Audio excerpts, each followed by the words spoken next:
Hello. Hello, હા, રાધા બોલું. હું વિક્રમ બોલું.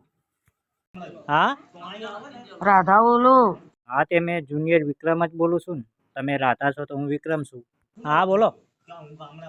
મારું એક કામ કરી આપો.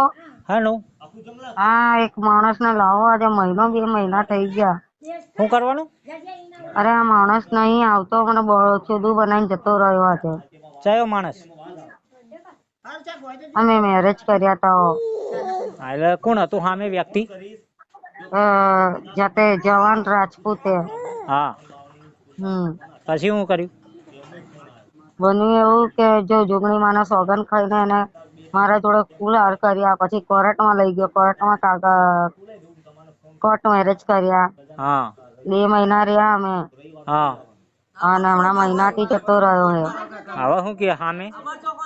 અમે ફોન એનો સ્વિચ ઓફ આવે છે. ના ના, એ વ્યક્તિ શું કે? એની માં જવાબ નથી આલતી.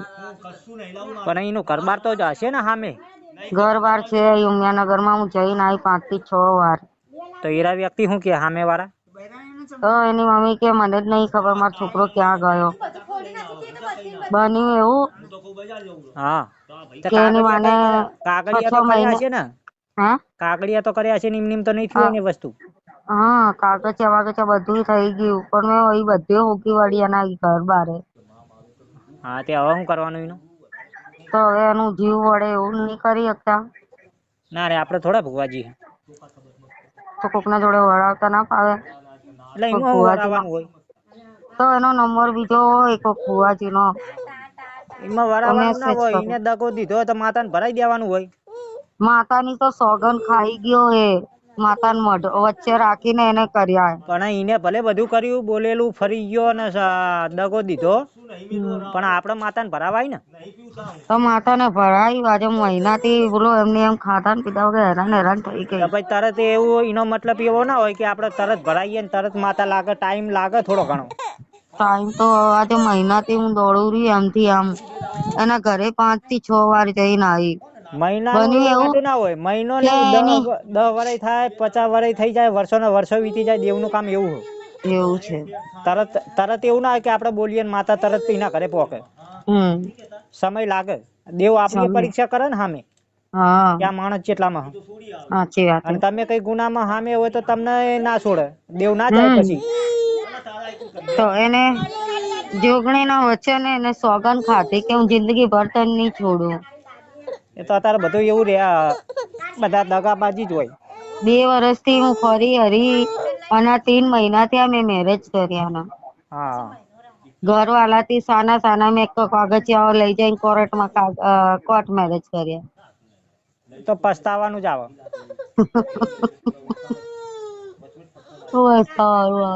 હેરાન થઈ ગઈ 1 મહિનાથી. હા. મહિનાથી હેરાન થઈ ગયું. એ તો પગમાં જ આવે આપડે. ઘરે ને ઘરે જઈને ઝઘડો કર્યો એની માના જોડે, એની બહેનો જોડે. હા, અને એ ભાઈ ક્યાં ગામનો હતો? એ ભાઈ હતો રાજસ્થાન નો જ, મારી ગામનો સિરોઈ નો જ. એવું હતું એમ. હમ. એના માતાજી જો બોલીને ફર્યો હશે ને દગો દીધો હશે ને માતાના સોગન ખાઈને વિશ્વાસઘાત કર્યો હશે તો એના માતાજી નહીં છોડે. તો એને સોગન ખાતા. એક રવિવાર બાકી નતો જતો મંદિર આગળ જઈને. તો દેવ ઉપર શ્રદ્ધા રાખવાની. તો દેવ ઉપર શ્રદ્ધા રાખીને જ બેઠી આજે એના ઉપર જ તો બેઠી. કાવતરું કરાવવામાં તો કશું કોઈ ભૂવા કાવતરું ના કરી એટલે પૈસા ખાવા વાળા હોય અત્યારે તો બધા. સાચી વાત છે.